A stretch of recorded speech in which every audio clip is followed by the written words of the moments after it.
podcast listener named Hannah writes in to ask this. Pastor John, I often hear people and pastors say that sex between a husband and a wife is a picture of the love between Christ and his church. When this comparison is given, I almost always see people or the pastor speaking blush, as well as the audience, as if it is an awkward and unexpected comparison. I believe this picture of sex and Christ with his church to be true, but I am one of many who has a hard time wrapping my mind around it and would have a hard time describing it to someone else. I have two questions regarding this. One, how is sex between a husband and a wife a practical example of Christ and his church? And number two, why is this truth something so many are so uncomfortable with? Well, I am not blushing. And I'm excited. I like this question. So in answer to the second question, why is this truth something many are uncomfortable with? My guess is there are at least three reasons. There are probably more, but here are my three. Number one is that we don't have a robust enough vision of the beauty and depth and sacredness of the actual event of sexual intercourse as God designed it. Number two, our own experience of sexuality is so tainted with selfishness and pornographic corruption, either in our head or in the media, that we can scarcely have a thought about sex without the presence of those corruptions. And to be fair, there's a third factor that creates discomfort. Very often, when this comes up, there may be children present. I'm thinking of a worship service, for example. Or a sensitive older person who's just not at all comfortable with saying some of the things I'm going to say in this answer. Or single people or divorced people or somebody else who just for various reasons might be really put in an awkward position by explicit talk about what happens in the marriage bed and its relationship to the relationship of Christ in his church. So for those three reasons, our theology of marital intercourse is lame. Our experience of sex is tainted, and our situations in which we speak about this often have audiences that make it awkward for them to hear, if not for us to speak. So I want us to have some patience, and mercy upon pastors who might appear like they're awkward. Maybe they're not awkward for valid, deep reasons, but maybe for more audience-oriented reasons. Now, before I say anything about the answer to the first question, like what is the real analogy here, let me draw the text out that Hannah is referring to, so we get at least some of it on the table, because I'm sure some listeners are just not familiar. Here's the Bible portion that she's talking about. Husbands, love your wives as Christ loved the church and gave himself up for her, that he might sanctify her, having cleansed her by the washing of water with the word, so that he might present the church to himself. So he's going after a bride in splendor, without spot or wrinkle or any such thing, that she might be holy and without blemish. In other words, Christ is after a beautiful, splendid, spotless, wrinkle-free, holy, blemish-free, gorgeous wife. And then verses 31 and 32, therefore a man shall leave his father and mother and hold fast to his wife, and the two shall become one flesh. That's in the sexual act of intercourse. Verse 32, this mystery, this union, this leaving, cleaving, and sexual union, this mystery is profound. I am saying it refers to Christ and the church. Now, there it is. There it is.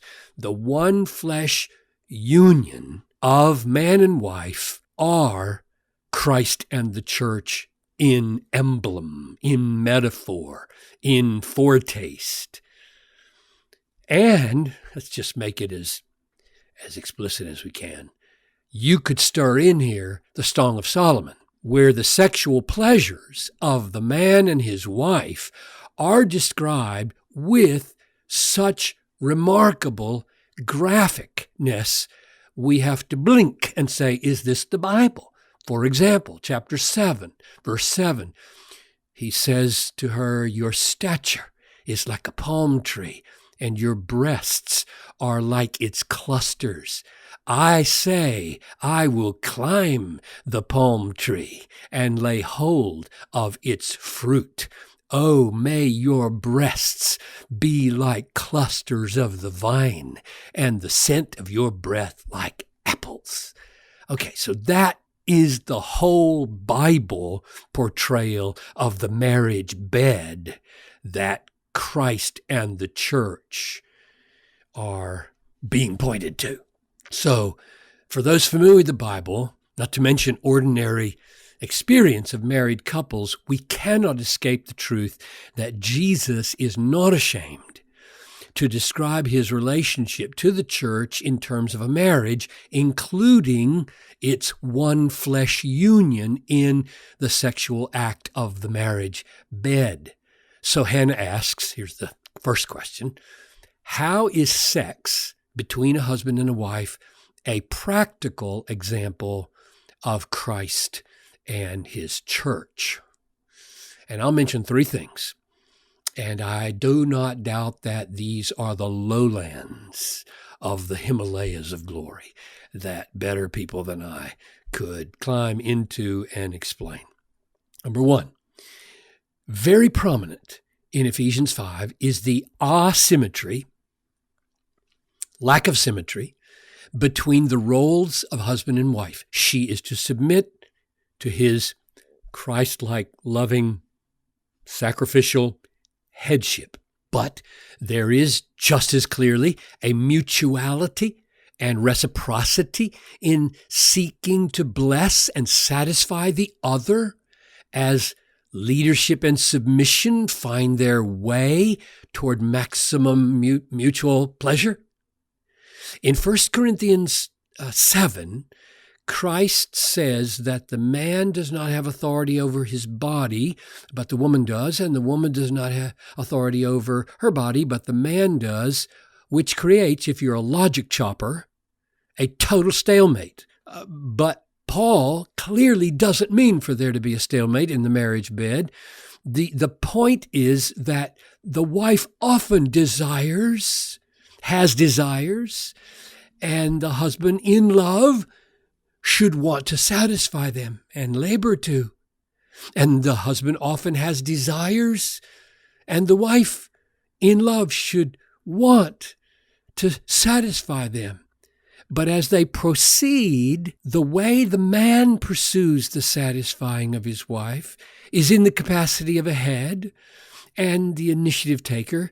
And this doesn't rule out her own particular kinds of initiatives, but it does set the tone and establish a context in which he is felt to be the strong, caring, loving, creative leader in this event, which is what Christ and the church are about. And so my first answer is that in the act of sexual relations in marriage, the beauty and the complexity and the mystery of headship and submission in their most satisfying expressions are being realized.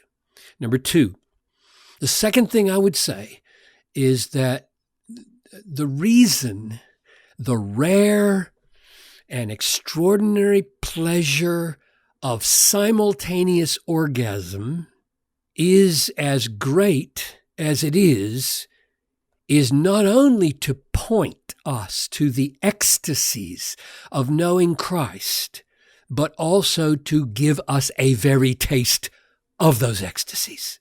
When Jesus says that he is the bread of life, he means for us to taste something of his life in our favorite bread. Some good German bakery. The pleasure of the emblem, when it is consecrated to God, becomes a foretaste and a pleasure of the thing itself, Christ, in the bread. So it is with the pleasures of the marriage bed as an emblem of Christ and the church in fellowship. When a couple loves each other and brings that love to climax in sexual consummation and lie there, still, restful, thankful at the end, their hearts should be brimming with how wonderful Jesus Christ is, that he would give them such pleasures, and that he would show them in those pleasures what he is like and how precious is the church's relationship to her husband. Number 3, I would say that the metaphors in general are always lesser realities than what they are metaphors of. So a wedding ring is precious. I still have mine on. I think I've only had it off 2 days because of surgery and something else in 46 years. So my wedding ring is precious to me. A wedding ring is precious, but it's not as precious as the marriage and the pleasures of the marriage that it signifies. And sexual pleasure in marriage is precious, but not as precious as what it signifies in relation to Jesus. Jesus said that in the age to come, there will be no marriage or giving in marriage. Now that may seem like a colossal disappointment for those of us who have enjoyed the pleasures of the marriage bed. But what if someone said, in the future, I'm going to take away your wedding ring, and all you're going to have is heightened ecstasies that it stood for? Would you be disappointed? Well, a little bit, but not very long. Not very long. No, you wouldn't.